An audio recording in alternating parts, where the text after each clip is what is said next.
Bismillahirrahmanirrahim. Assalamualaikum warahmatullahi wabarakatuh.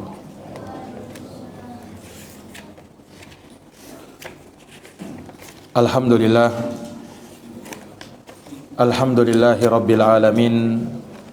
Wal aqibatu lil muttaqin wala udwana illa 'alal zalimin. Asyhadu an la ilaha illallah wahdahu la syarikalah. Ilahul awwalina wal akhirin. Wa ashhadu anna Muhammadan abduhu wa rasuluh as-sadiqul amin sallallahu alaihi wa ala alihi wa sahbihi wa man tabi'ahum bi ihsanin ila yaumiddin wa sallama tasliman katsira.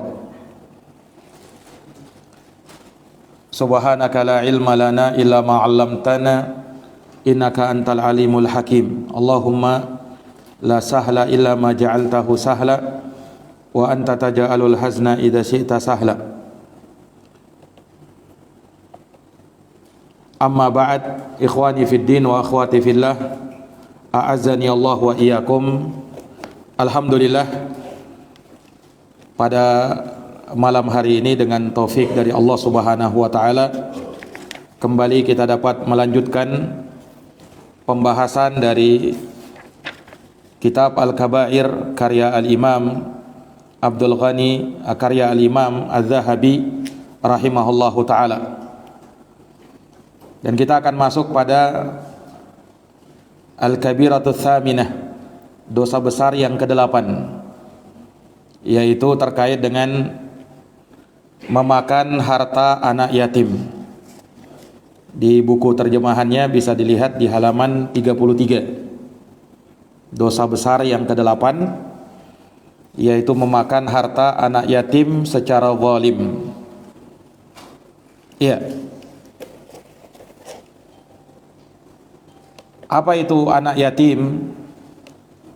Para ulama menyebut bahwa anak yatim adalah anak kecil yang belum balik, yang meninggal bapaknya. Anak kecil yang belum balik, yang meninggal bapaknya, yakni ditinggal mati oleh bapaknya. Ini disebut dengan anak yatim. Jadi syaratnya dia anak kecil yang belum balik, kemudian ditinggal mati oleh bapaknya, bukan sekedar ditinggal pergi, tapi ditinggal mati oleh bapaknya. Maka anak tersebut dikatakan sebagai anak yatim. Nah, dari sini kita tahu bahwa seorang kalau sudah balik, ya, apalagi sudah punya istri, maka tidak lagi dinamakan anak yatim. Ya, disebutkan dalam hadis, la yujma' ba'dal bulugh. Tidaklah dianggap yatim seseorang yang sudah balik. Dalam lafadz yang lain, la yutma ba'dah tilam. Tidak ada lagi keyatiman setelah seseorang itu berusia balik. Hadisnya riwayat Abu Daud dan disahihkan oleh Syekh Al-Albani rahimahullahu ta'ala. Nah, dan dari sini juga kalau misalnya ada seorang anak kecil yang belum balik, yang ditinggal mati ibunya, tetapi ayahnya masih hidup, maka tidak dinamakan yatim. Ya. Kalau dalam istilahnya disebut dengan aji atau ajiyah. Nah, ini anak yang kecil, anak kecil yang belum balik, yang ditinggal mati oleh ibunya, tetapi bapaknya masih ada, disebut dengan aji atau ajiyah. Nah, dalam bahasa kita disebut dengan piatu, ya. Jadi kalau meninggal bapak dan ibunya disebut yatim piatu. Nah, kalau dalam bahasa syariat, anak yang ditinggal mati bapaknya disebut dengan yatim.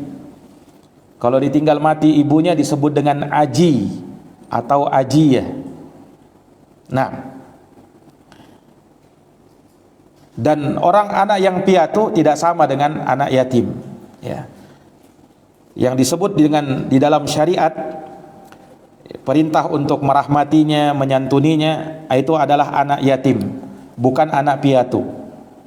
Kenapa begitu? Karena pada umumnya seorang anak yang menafkahinya adalah bapaknya.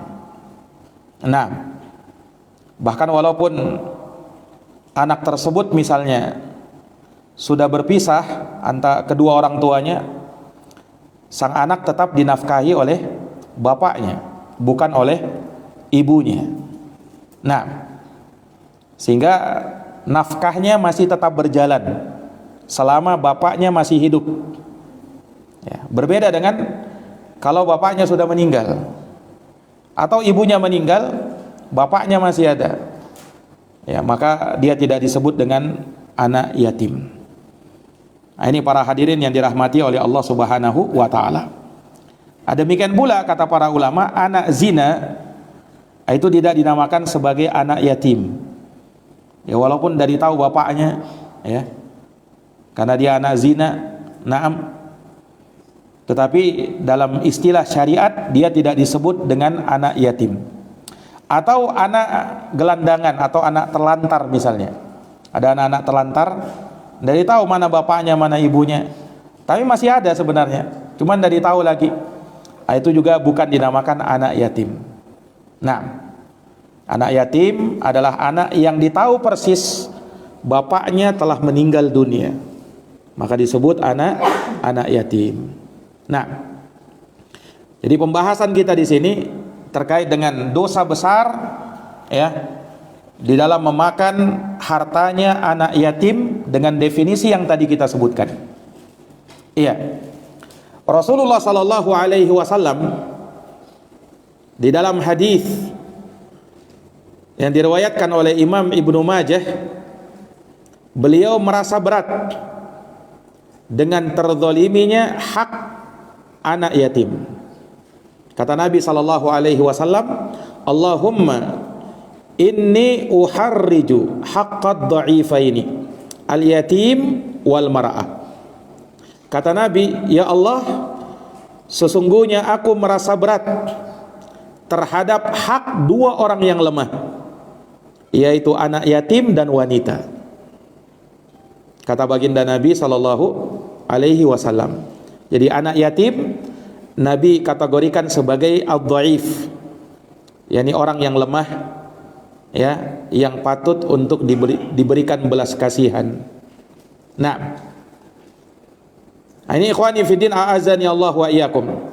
Oleh karenanya Islam sangat memperhatikan hak mereka.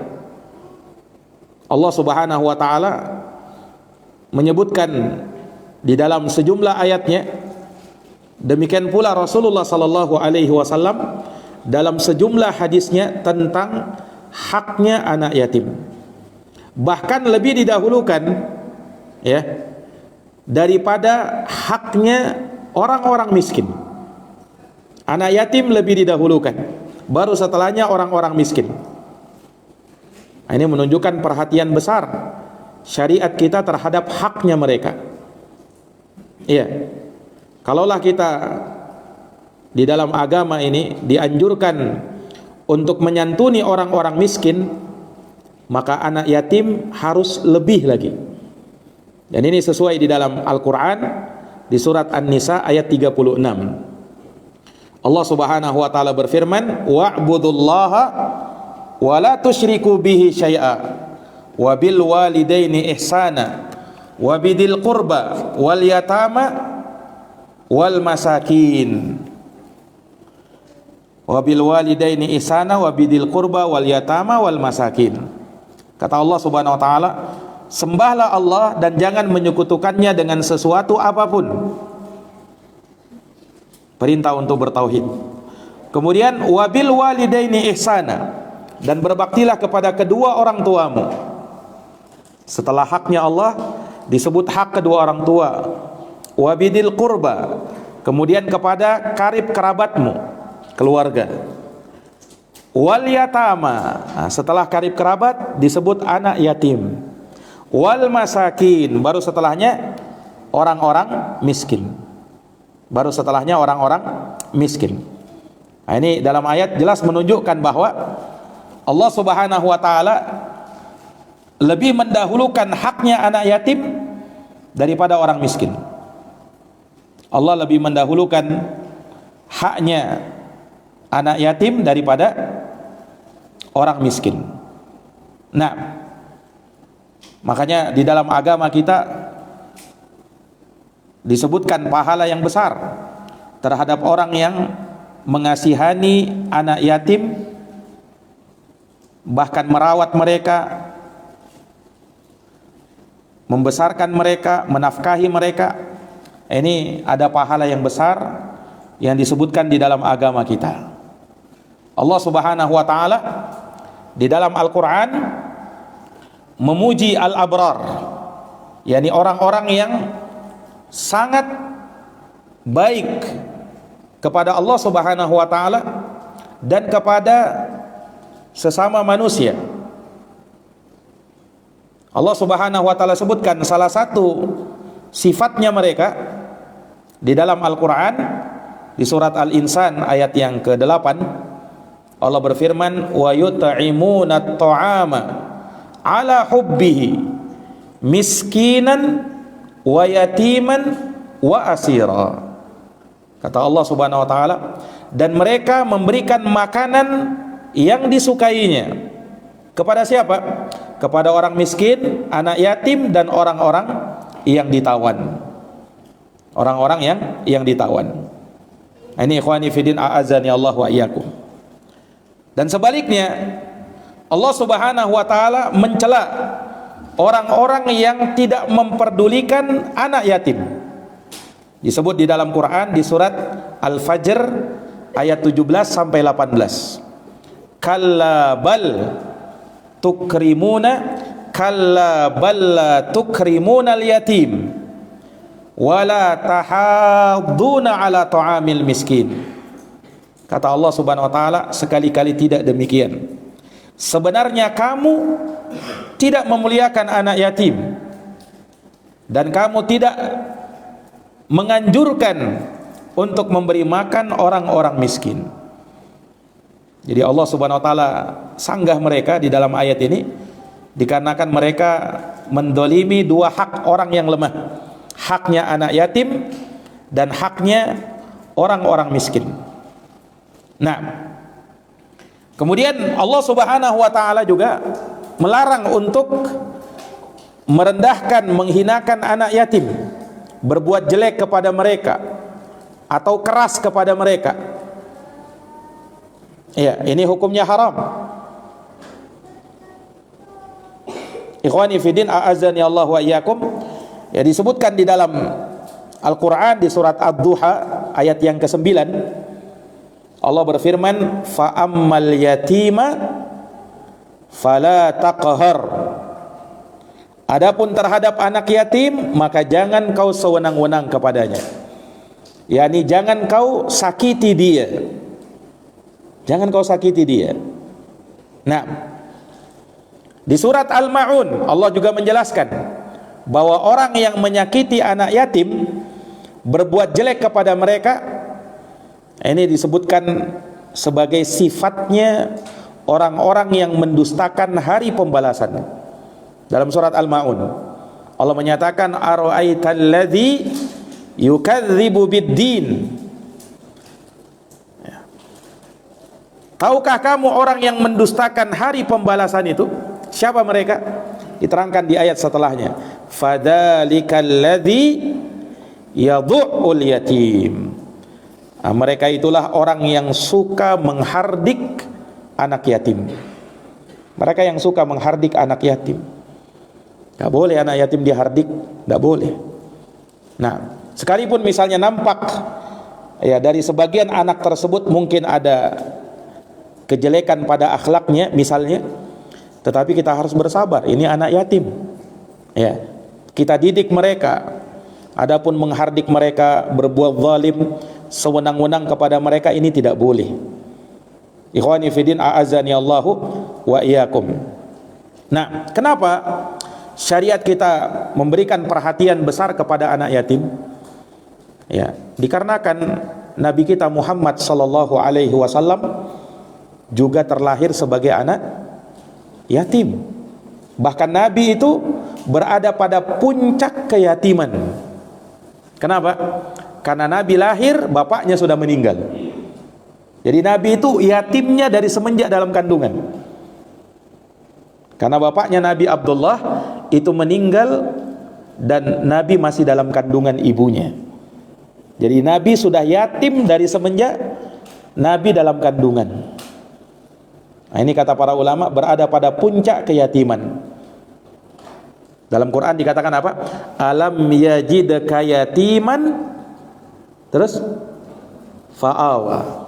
Bukankah kami dapatkan kamu wahai Muhammad sebagai anak yatim? Kamu terlahir sebagai anak yatim. Lahir sudah tidak ada bapaknya. Lalu Allah Subhanahu wa taala memberikan perlindungan kepadamu. Jadi kalau orang tidak suka dengan anak yatim, ya, maka dipertanyakan keimanannya kepada Rasulullah sallallahu alaihi wasallam sebagai seorang nabi yang terlahir sebagai anak yatim. Nah, ini ikhwani fiddin a'azzani Allahu wa iyyakum. Ya. Maka atas dasar ini, ya, kezaliman kepada anak yatim ini sangat besar di sisi Allah Subhanahu wa taala. Nah, di antara dosa yang paling besar adalah dosa memakan harta anak yatim. Nah, inilah yang jadi pembahasan kita, dan di sini Al-Imam Az-Zahabi rahimahullahu taala menyebutkan sejumlah ayat terkait dengan hal tersebut. Nah, dibaca. Coba yang baca.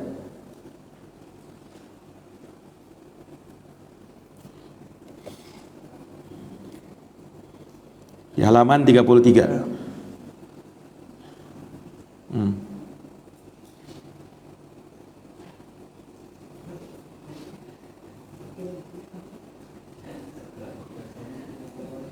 Baik.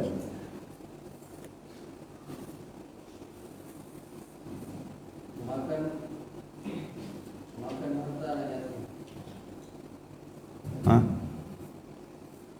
Allah Ta'ala berfirman,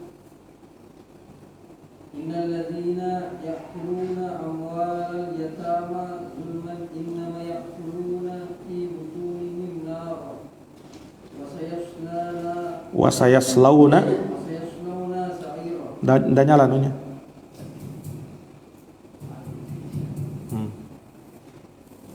Sesungguhnya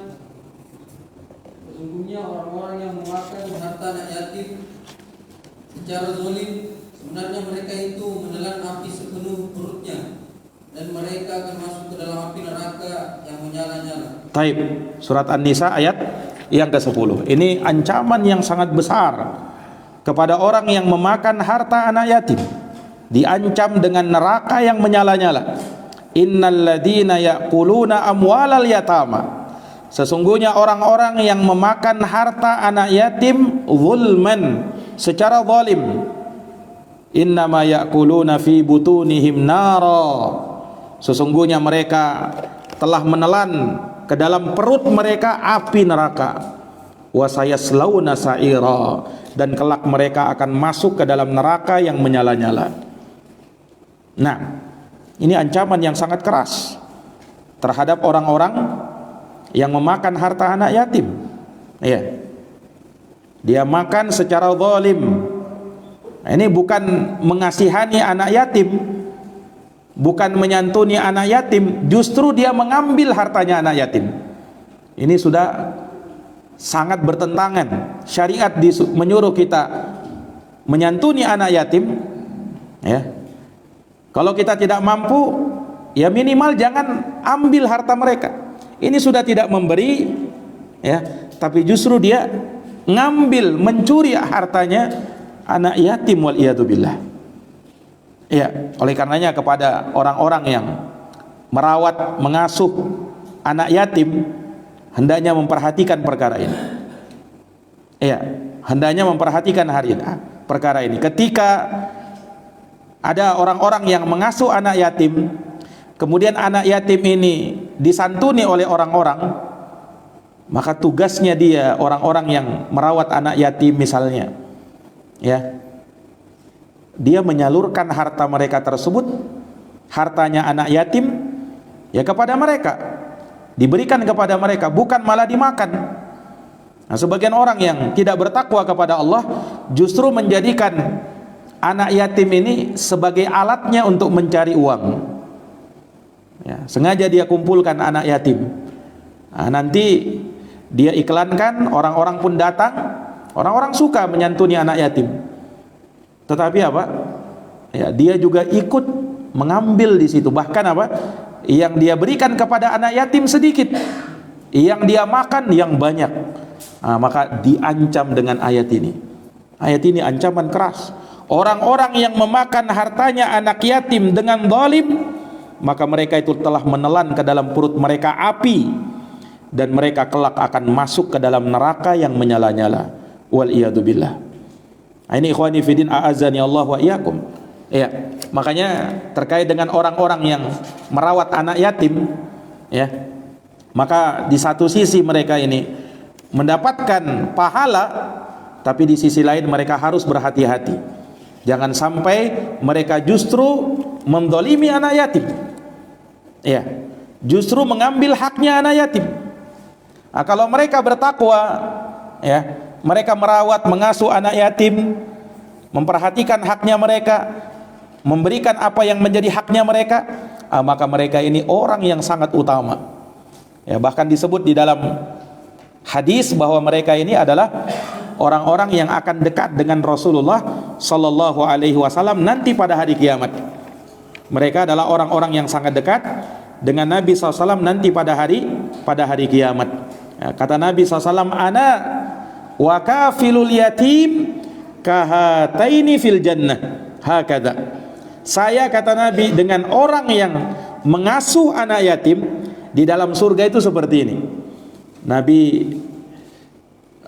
acungkan dua jarinya begini, jari telunjuk dan jari tengahnya, kemudian Nabi renggangkan sedikit. Artinya beliau dekat dengan Nabi sallallahu alaihi wasallam. Nah, ini kalau dia jujur mengasuh anak yatim, betul-betul jujur. Tapi kalau tidak jujur, ancamannya wal iyadu billah ini sangat berat. Nah, ikhwani fiddin a'azani Allah wa iyyakum, berbeda kalau misalnya dia memakan harta anak yatim, ya, cuman dengan cara yang ma'ruf, ya, karena dia juga butuh akan hal tersebut, karena dia miskin. Yang seperti ini diizinkan oleh syariat. Makanya pada ayat berikutnya di surat Al-An'am, coba baca.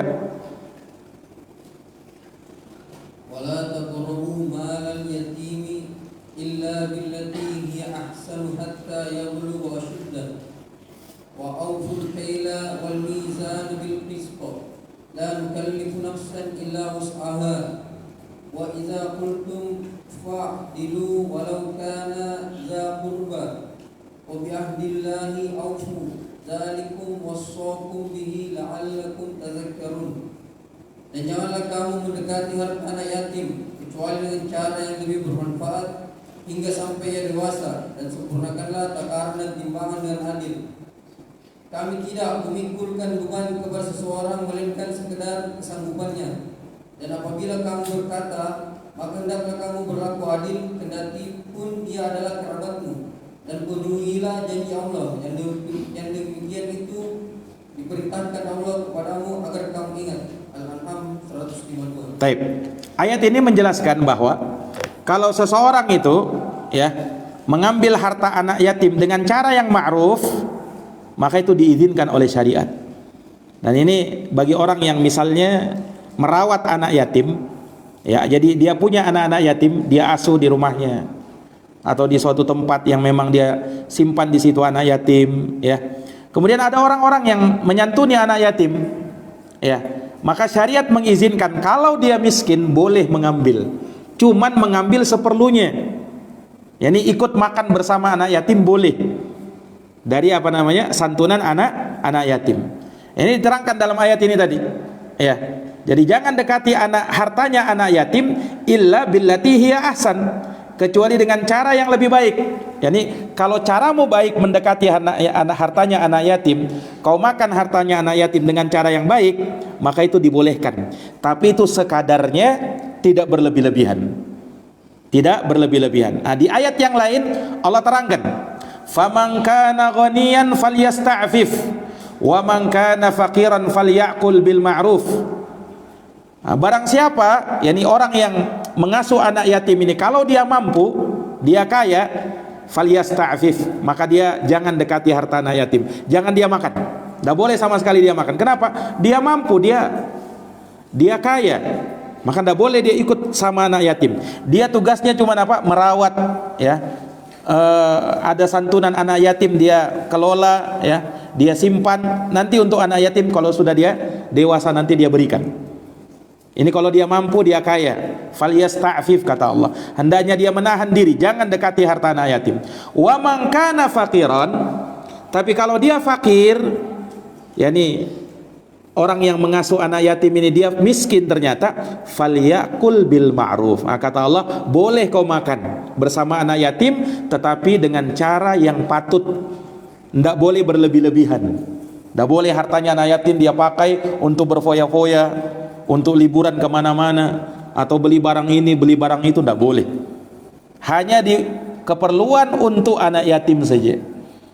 Ini ikhwani fiddin, a'azzani Allahu wa iyyakum. Ya, ini ketentuannya di dalam syariat. Ya, jadi orang-orang yang mengasuh anak yatim, dia kalau dia mampu dan kaya tidak boleh makan bersama anak yatim. Kalau dia miskin, boleh dengan cara yang patut, tidak berlebih-lebihan. Dengan cara yang patut dan tidak berlebih-lebihan. Ikhwani fiddin, a'azzani Allah wa iyyakum. Kemudian di antara dosa memakan harta anak yatim, ternyata Nabi SAW menjadikan orang yang memakan harta anak yatim ini, dosanya itu masuk dalam 7 dosa yang membinasakan. Ini yang beliau bawakan dalilnya di hadis berikutnya. Dibaca.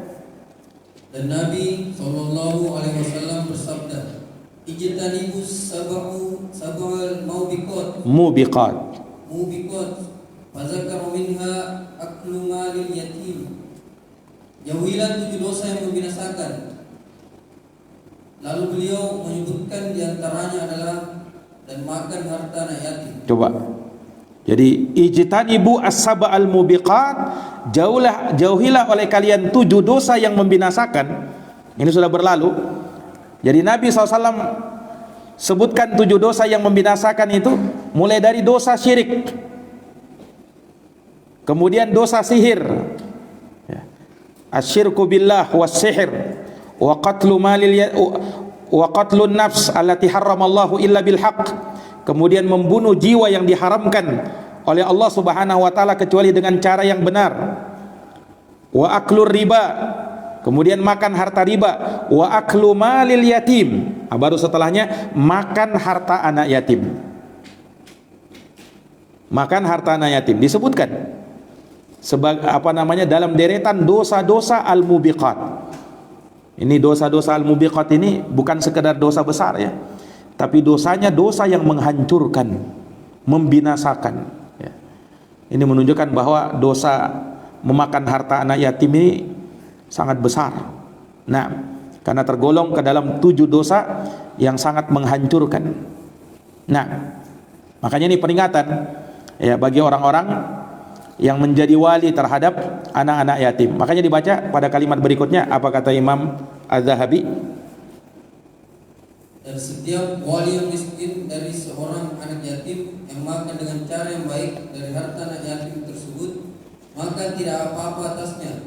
Sedangkan apa yang lebih dari batas kepatutan, maka itu harta yang haram yang tidak ada keberkahannya.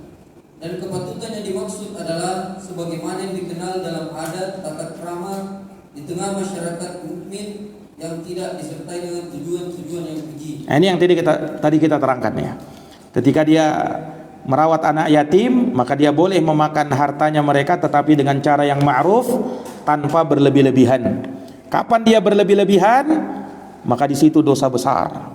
Nah, ikhwani fiddin, a'azzani Allah wa iyyakum. Maka ini dari dosa memakan harta anak yatim. kita di dalam syariat Islam disuruh memuliakan anak yatim. Bahkan disebutkan di dalam hadis, ya, ada salah seorang sahabat Nabi sallallahu alaihi wasallam yang dia mengadukan kepada Nabi tentang kerasnya hatinya. Ya. Tanda kerasnya hati itu ketika orang sudah tidak lagi peduli dengan ilmu agama. Ketika seorang sudah malas melakukan ibadah, kemudian mulai tertarik dengan maksiat. Nah, ini tanda hati mulai keras. Hati-hati. Kalau dia lihat tanda-tanda seperti ini, dia segera obati. Ada dahulu sahabat, ada yang datang kepada Nabi, mengadukan kepada Nabi SAW, yashku qaswata qalbi. Dia mengadukan betapa kerasnya hatinya ini. Ya, ketika menerima nasihat terkadang susah untuk merasuk ke dalam hatinya. Ya, ini kebal dengan nasihat, sudah tidak berguna lagi. Ayat Quran dia dengar, ya, hadits-hadits Rasulullah dibacakan kepadanya, nasihat-nasihat kebaikan diberikan kepadanya, tidak bergeming sama sekali. Keras hatinya. Ditanya kepada Nabi SAW, bagaimana ya Rasul supaya hatiku ini lembut kembali? Nah, maka kata Nabi, atuhibbu ayyalina qalbuk?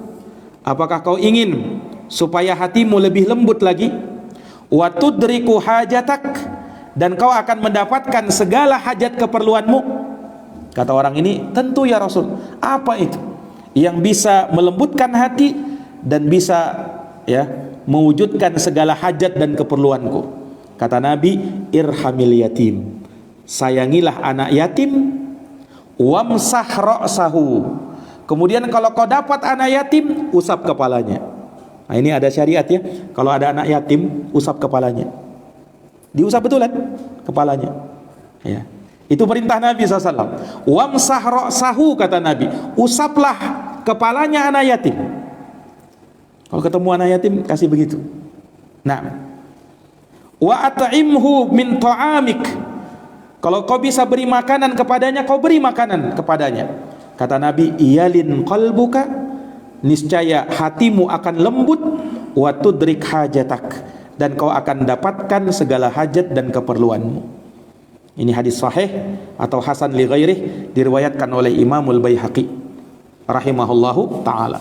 Jadi salah satu keutamaan, ya, dari mengasihani anak yatim, ya, merahmati anak yatim, mengusap kepalanya anak yatim, itu akan melembutkan hati. Akan melembutkan hati seorang hamba. Ini ikhwani fiddin, a'azani Allahu wa iyyakum. Ya. Maka ini dari keutamaan yang disebutkan oleh Nabi sallallahu alaihi wasallam. Ya, maka sudah sepatutnya untuk kita memberikan haknya anak yatim, ya, dan tidak boleh bagi kita untuk mendolimi hak mereka, mengambil hak mereka, karena ini dari bentuk, ya, yang akan bisa menjerumuskan kita ke dalam jurang neraka, wal iyadu billah. Nah, ikhwani fiddin, a'azani Allah wa iyyakum, disebutkan juga bahwa perhatian kepada anak yatim, ya, ini disebutkan di dalam hadis. Bahkan hal ini menjadi syariat Nabiullah Daud alaihi salam. Jadi merahmati anak yatim ini bukan hanya dianjurkan dalam syariat kita, syariatul Islam, bahkan di syariat sebelum Islam juga merahmati anak yatim. Disebutkan di dalam hadis riwayat Imamul Bukhari dalam kitabnya Al-Adabul Mufrad, kata beliau bahwa Nabi Daud alaihi salam, ya, berkata, kun lil yatimi kal abir rahim wa'lam annaka kama tazra kadzalika tahsud. Kata beliau, kata Nabiullah Daud alaihi salam, ya, jadilah kamu terhadap anak yatim, yakni seperti bapak yang penyayang kepada anaknya. Wa'lam annaka kama tazra'u kadzalika tahsudu. Ketahuilah bahwa sebagaimana kau menanam, sebagaimana kamu menanam, maka kamu akan menuai hasilnya. Apa yang kau tanam itu, maka kelak akan kau tuai hasilnya. Maka tergantung yang kau tanam. Kalau yang kau tanam kebaikan, maka akan berbuah kebaikan nanti di dunia dan di akhirat. Hal jazaul ihsani illal ihsan. Tidak ada balasan kebaikan kecuali kebaikan yang serupa. Kecuali kebaikan yang serupa. Nah, disebutkan dalam sebuah hadis, istrinya sahabat yang mulia Abdullah bin Mas'ud radhiyallahu an pernah datang kepada Nabi bertanya, "Ya Rasulullah, hal yujza anni an unfiqa ala zawji wa aitamun li fi hijri minas sadaqah?" Nah, jadi Zainab ya radhiyallahu anha ini istrinya Abdullah bin Mas'ud. Zainab istrinya Abdullah bin Mas'ud. Nah, disebutkan bahwa Zainab ini ya istrinya Abdullah bin Mas'ud ini orang kaya. Menikah dengan Abdullah bin Mas'ud yang dia orang miskin. Nah, jadi suaminya miskin, istrinya kaya. Nah, istrinya punya banyak harta. Ya. Maka Zainab kan berpikir bahwa saya ini kan wanita, harusnya saya dinafkahi. Tapi selama ini justru saya yang menafkahi suami saya, gimana ini? Maka dia tanya kepada Nabi, apa kira-kira dapat pahala kalau hartaku ini untuk suamiku? Dan aku punya beberapa anak yatim, apakah itu juga dinilai sedekah ya Rasulullah? Nah, lihat jawabannya Rasulullah SAW. Rasulullah bersabda, "Na'am walaki ajran." Iya, kata Nabi, sekalipun hartamu kau berikan kepada suamimu, maka kau tetap dapat pahala, kata Nabi. Nah, bahkan bagimu dua pahala, ada pahala bersedekah dan pahala kekerabatan, yakni suamimu kau berikan itu lebih pantas kau beri ketika memang suamimu itu miskin. Nah, memang pada hakikatnya suami itu yang menafkahi. Tetapi beda soal kalau misalnya suaminya miskin, dia sudah berusaha tentunya. Beda kalau suaminya ini bermalas-malasan, ya kan? Tidak mau bekerja misalnya, ya. Nah, maka suami yang seperti ini ya harus diberikan nasihat, ya. Tapi kalau dia sudah berusaha bekerja tapi ya seperti itu hasilnya, ternyata tidak sama dengan istrinya mungkin lebih kaya misalnya, maka tidak masalah kalau sang istri ini memberi kepada suaminya dari hartanya. Dan Nabi ditanya akan hal tersebut, kata Nabi, kau juga dapat pahala. Kau juga dapat apa? Pahala akan hal tersebut. Nah, ini ikhwani fiddin, a'azzani Allahu wa iyyakum. Nah, maka ini dari apa yang disebutkan oleh Nabi sallallahu alaihi wasallam. Ya. Dan disebutkan pula ya dalam sebuah hadis ya, ketika Nabi SAW ditanya, "Ya Rasulullah, ayyun nasi ahabbu ilallah wa ayyul a'mali ahabbu ilallah?" Ini tentang amalan yang paling dicinta sama Allah dan manusia yang paling dicinta sama Allah. Siapa ya Rasul? Kata Rasulullah, "Ahabbun nasi ilallah anfa'uhum linnas." Manusia yang paling dicintai oleh Allah adalah manusia yang paling bermanfaat dan bisa memberikan manfaat kepada orang lain. Wa ahabbul a'mali ilallah, sedangkan amalan yang paling dicintai oleh Allah, sururun yudkhiluhu ala muslimin, yaitu kegembiraan yang kau masukkan ke dalam hati seorang muslim. Au yakshifu anhul qurbah, atau kau singkap darinya satu kesulitannya. Au yaqdi anhu dainan, atau kau lunasi hutangnya. Wa tutridu anhu jau'an, atau kau singkirkan darinya kelaparannya. Kata Nabi sallallahu alaihi wasallam.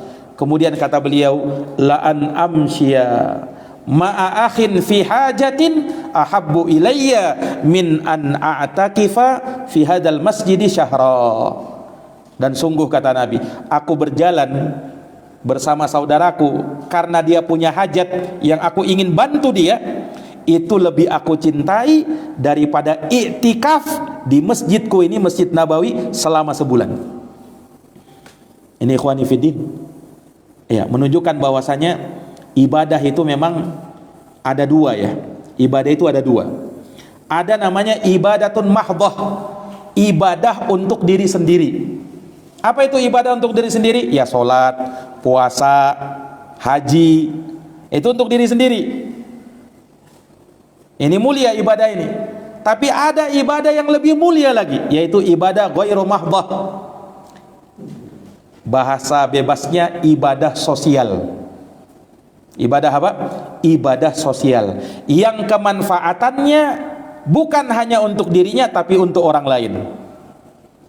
Membantu orang lain, bersedekah, ya, membantu orang, termasuk menyantuni anak yatim. Ini lebih afdol. Bayangkan Nabi tadi sebutkan, ya, saya berjalan untuk memenuhi hajat saudaraku ini karena dia punya hajat keperluan. Aku bantu dia sampai selesai. Itu aku lebih cintai daripada i'tikaf selama sebulan. Bukan di masjid sembarang masjid, tapi di Masjid Nabawi. Dan kita tahu Masjid Nabawi itu kan sholat di sana 1000 kali lebih utama daripada sholat di masjid lain. Itu pun kata Nabi, aku lebih suka membantu saudaraku dalam hajat keperluannya daripada i'tikaf di masjid selama sebulan. Kenapa? Karena kalau i'tikaf itu kan ibadah apa? Ibadah mahdhah untuk diri sendiri. Tapi kalau saya membantu saudara saya, ini ibadah ghairu mahdhah, dan ini lebih afdol. Ini lebih apa? Lebih utama. Nah, ini ikhwani fiddin, a'azzani Allah wa iyyakum. Ya, dengan ini selesai pembahasan terkait dengan dosa yang ke-8, yaitu dosa mendolimi hartanya anak yatim.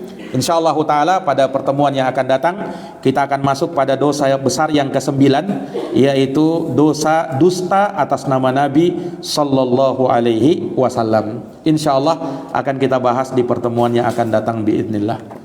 Nah, subhanakallahumma bihamdik asyhadu an la ilaha illa anta astaghfiruka wa atubu ilaik. Subhana rabbika rabbil izzati amma yasifun wa salamun alal mursalin walhamdulillahi rabbil alamin. Wassalamu alaikum warahmatullahi wabarakatuh.